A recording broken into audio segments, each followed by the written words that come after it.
Shalom, shalom, frères et sœurs en Christ, et bienvenue à la Rhapsodie du jeudi 18 novembre 2021. Rhapsodie écrite par le pasteur Chris Oyakilome, et la lecture vous est offerte par la vérité de l'Évangile. Le thème d'aujourd'hui est « Nous sommes des lumières ». Le verset de 1 Thessaloniciens 5, verset 5, qui dit « Vous êtes tous des enfants de la lumière et des enfants du jour. Nous ne sommes point de la nuit ni des ténèbres. » Fin du verset. Le pasteur Christ dit, dans Éphésiens 5, verset 8, la Bible dit, autrefois, vous étiez ténèbres, et maintenant, vous êtes lumière dans le Seigneur. Marchez comme des enfants de lumière. Et notre verset d'ouverture dit, vous êtes tous des enfants de lumière. Vous êtes des enfants de lumière si vous êtes un enfant de la lumière. Alors, vous êtes la lumière. C'est exactement ce que dit l'Écriture. Alléluia.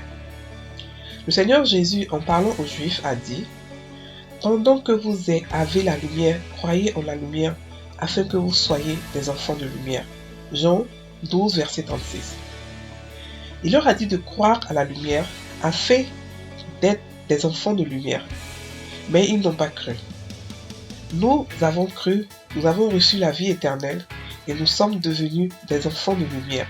Gloire à Dieu. Jean 8, verset 12 dit, Jésus leur parla de nouveau et dit, « Je suis la lumière du monde. Celui qui me suit ne marchera pas dans les ténèbres, mais il aura la lumière de la vie. » C'est merveilleux. Pensez aux paroles de Jésus dans Jean 9, verset 5. Il a déclaré, « Pendant que je suis dans le monde, je suis la lumière du monde. » À quoi veut-il que votre vie ressemble? Il nous le montre dans Matthieu 5, verset 16, lorsqu'il dit que votre lumière luise ici devant les hommes, afin qu'ils voient vos bonnes œuvres et qu'ils glorifient votre Père qui est dans les cieux.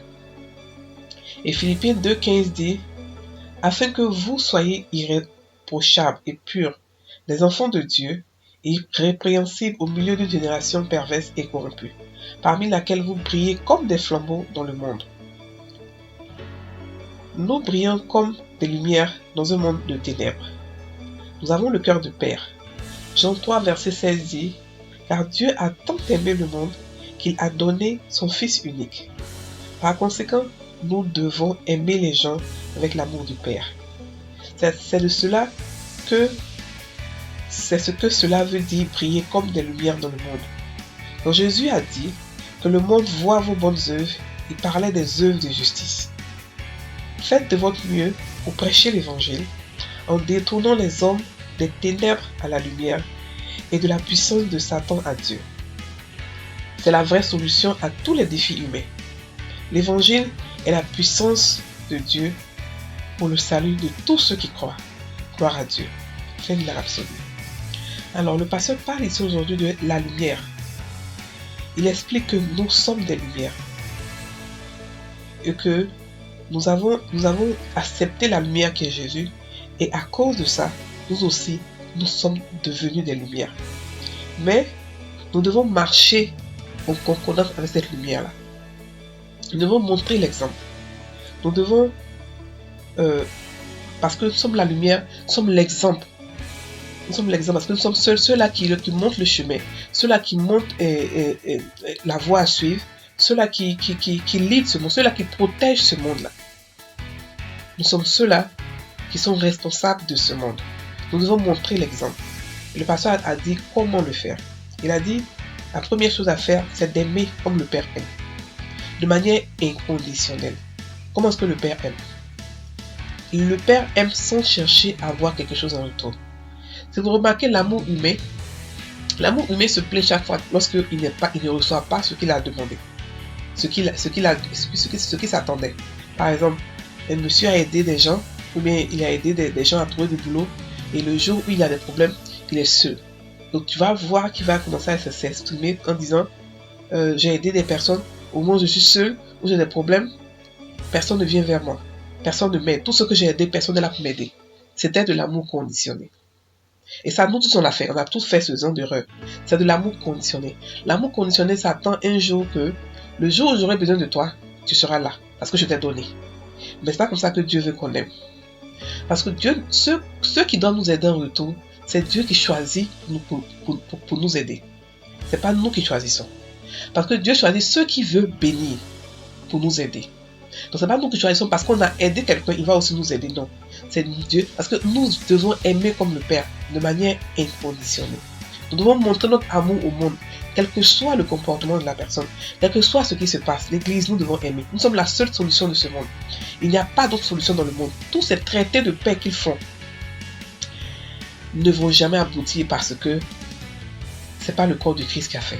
C'est le corps du Christ seulement qui peut créer qui peut se battre pour ce monde, qui peut protéger ce monde par les prières, par des intercessions. Nous devons aimer ce monde. Si nous ne l'aimons pas, nous ne pouvons pas prier pour ce monde, nous ne pouvons pas prier pour les gens. Et nous devons aimer comme notre Père, de manière inconditionnelle. La Bible dit que car Dieu a tant aimé le monde, qu'il a donné son Fils unique. Quand on aime, on donne. Lorsqu'on aime, on donne ce qu'on a de plus cher. Et c'est ce que Dieu a fait. Il nous a donné son Fils unique et en plus de cela, il nous a donné sa vie, sa nature. Donc il nous a aimé de manière inconditionnelle, sans attendre quoi que ce soit en retour. Sans attendre quoi que ce soit. Voilà. Et l'autre manière aussi d'aimer, de montrer notre amour, c'est aussi de prêcher l'évangile, de montrer la justice, de montrer la lumière, de montrer le passage vers Dieu, vers Christ. Nous sommes les Écritures, nous sommes les actes des apôtres, les actes des apôtres n'ont pas encore fini d'être écrits.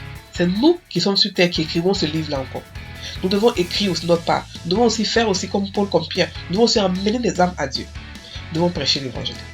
C'est notre boulot numéro 1. Et cela n'a pas, c'est-à-dire que l'ordre a été donné à tout le monde, pas seulement aux pasteurs ou aux évangélistes non, à tout le monde. Tout le monde doit prêcher l'évangile. Et il y a tellement de manières de pouvoir prêcher l'évangile que aujourd'hui Internet et tout. On a beaucoup d'outils à notre disposition, surtout en 2021, là où je vous parle. Voilà, donc la vraie question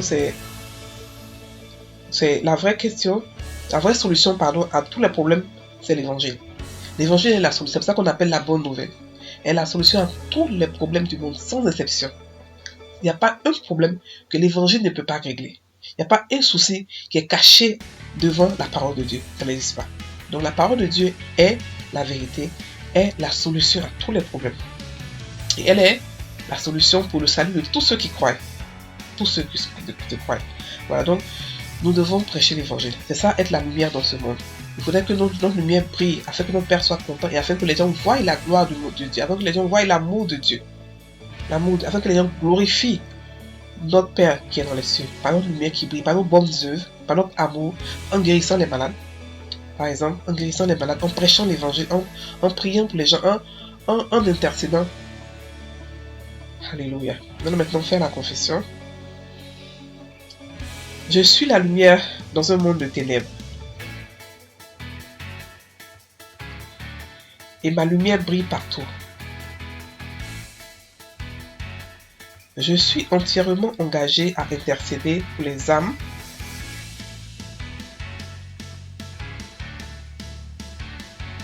des hommes du monde entier et pour la propagation de l'évangile. Sachant que l'évangile est la puissance de Dieu pour le salut, au nom de Jésus. Amen.